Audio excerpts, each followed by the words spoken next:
بسم الله الرحمن الرحيم ربي أعني على ذكرك وشكرك وحسن عبادتك. قال النبي صلى الله تعالى عليه وسلم إن الله وملائكته يصلون على الصف الأول أو كما قال صلی اللہ علیہ وسلم. محترم حضرات، حدیث پاک میں بات فرمائی گئی ہے کہ احب البلاد الی اللہ مساجدها، کہ اللہ تبارک و تعالیٰ کے نزدیک شہروں میں تمام مقامات میں سب سے بہترین مقامات اس شہر کی یا اس بستی کی، اس گاؤں کی، اس مقام کی جگہوں میں تمام سب سے زیادہ محبوب اور پسندیدہ جگہیں مسجدیں ہیں. اور یہ بات بھی آگے فرمائی گئی ہے کہ سب سے زیادہ ناپسندیدہ جگہیں اللہ تبارک و تعالیٰ کے نزدیک اس کے بازار ہیں. بازار اس بنا پر فرمایا گیا چونکہ عام طور پر ہوتا یہ ہے کہ بازار میں اللہ تعالیٰ کی یاد سے غفلت برتی جاتی ہے. بسا اوقات اپنے مال کو بیچنے کی خاطر لوگ جھوٹی قسمیں کھا لیتے ہیں، اچھا مال بتا کر ردی، گھٹیا اور بیکار مال دے ڈالتے ہیں. بسا اوقات ناپ تول کے اندر کمی کی جاتی ہے، لہٰذا بازاروں کو ناپسندیدہ جگہ قرار دیا گیا. اس کا مطلب یہ ہرگز نہیں کہ بازار نہ جائے، نہ کوئی چیز خریدنا نہ کوئی چیز بیچنا، جبکہ تجارت کی مستقل فضیلتیں آئی ہیں. تجارت یقیناً یا کاروبار، لین دین، خرید و فروخت یا دکان وغیرہ جو ہم لگائیں گے، یہ جو بھی ہوگا لینا دینا وہ تو یقین بازار میں ہوگا.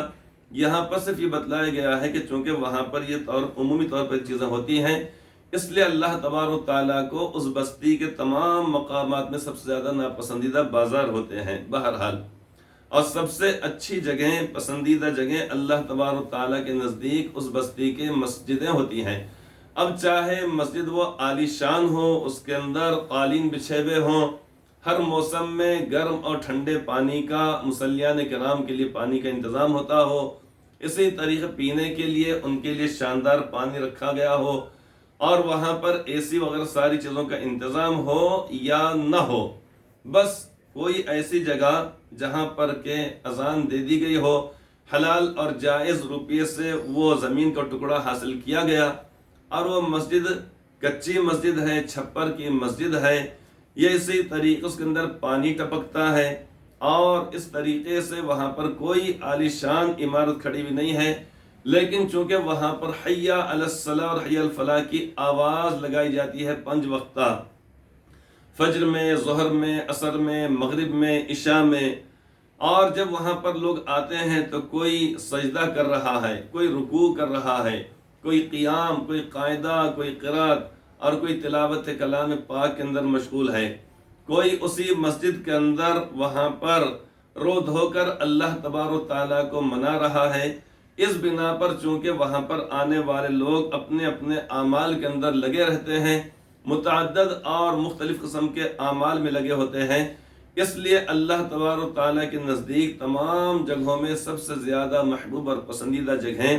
اس شہر یا اس آبادی یا اس بستی کی جگہوں میں سب سے پسندیدہ جگہیں مسجدیں ہوتی ہیں. اب مسجد کے اندر چاہے کہیں پر بھی نماز پڑھ لی جائے، بے شک ثواب مل جاتا ہے. اور جب جماعت سے نماز پڑھی جا رہی ہے، اب چاہے مسجد کے کسی کونے کے اندر پڑھی جائے، آخری صف میں پڑھی جائے، درمیانی صف میں پڑھی جائے، یا دوسری اور تیسری صف کے اندر پڑھی جائے، کہیں پر بھی پڑھی جائے، لہذا ثواب تو بے شک ملنا ہی ملنا ہے. اور جب جماعت سے جب نماز پڑھی جائے گی تو مکمل طور پہ انشاءاللہ تعالی 27 اور 25 درجے ایک ایک حدیث پاک کے مطابق وہ بے شک ملنا ہی ملنا ہے. لیکن جب ہم مسجد میں نماز کے لیے آتے ہیں، کتنا اچھا ہوگا کہ ہم اپنے گھر سے نکلتے وقت یا اپنے دکان، اپنے کاروبار سے چلتے وقت اس وقت یہ نیت کے ساتھ ہم نکلیں کہ انشاءاللہ تعالی ہم نماز کے اندر جب جائیں گے، وہاں پر مسجد میں جب جائیں گے نماز کے لیے تو صف اول کا اہتمام کریں گے. یہ نیت اگر ہم کر لیتے ہیں، مسجد میں آنے کے بعد معلوم ہوتا ہے کہ صف اول تو کیا بلکہ 2-4 صفیں مکمل ہو چکی ہیں. ہمارا دل جب تلملا جائے گا، ہم کو جب بے چینی ہوگی اور جب ہم کو افسوس ہوگا کہ آج میں صف اول میں نماز نہیں پڑھ سکا، تو ہماری اس نیت کی بنیاد پہ اللہ تبارک و تعالی ہمیں صف اول میں نماز پڑھنے کا ثواب عطا فرمائیں گے. لہٰذا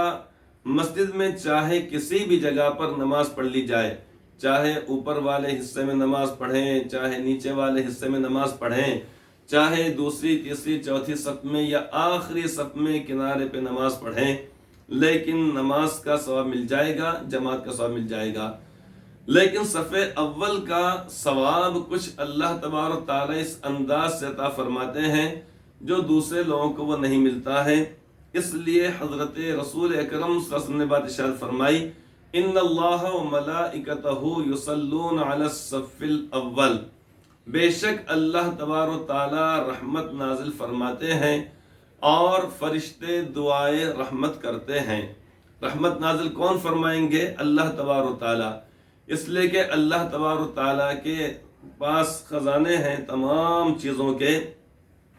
لہذا اللہ تبارک و تعالیٰ رحمت نازل فرمائیں گے اور فرشتے اللہ تبارک و تعالیٰ سے رحمت کی دعا مانگیں گے۔ تو آپ نے جب یہ بات ارشاد فرمائی کہ ان اللہ و ملائکتہ یصلون علی الصف الاول،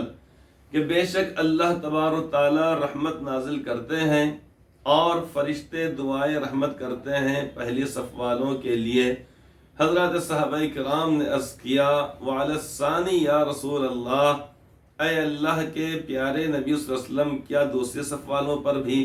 یا یہ کہ آپ دعا فرمائیں کہ اللہ تعالیٰ دوسرے صف والوں پر بھی رحم فرمائیں، یعنی رحمت نازل فرمائیں؟ تو آپ نے دوبارہ اور ایک حدیث پاک کے مطابق تیسری مرتبہ آپ نے فرمایا ان اللہ و ملائکتہ یصلون علی الصف الاول۔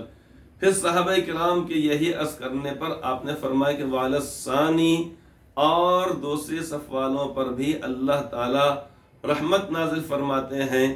اور فرشتے دعائیں رحمت کرتے ہیں۔ اس لیے اب ہم نے صف اول کا اہتمام کرنا چاہیے،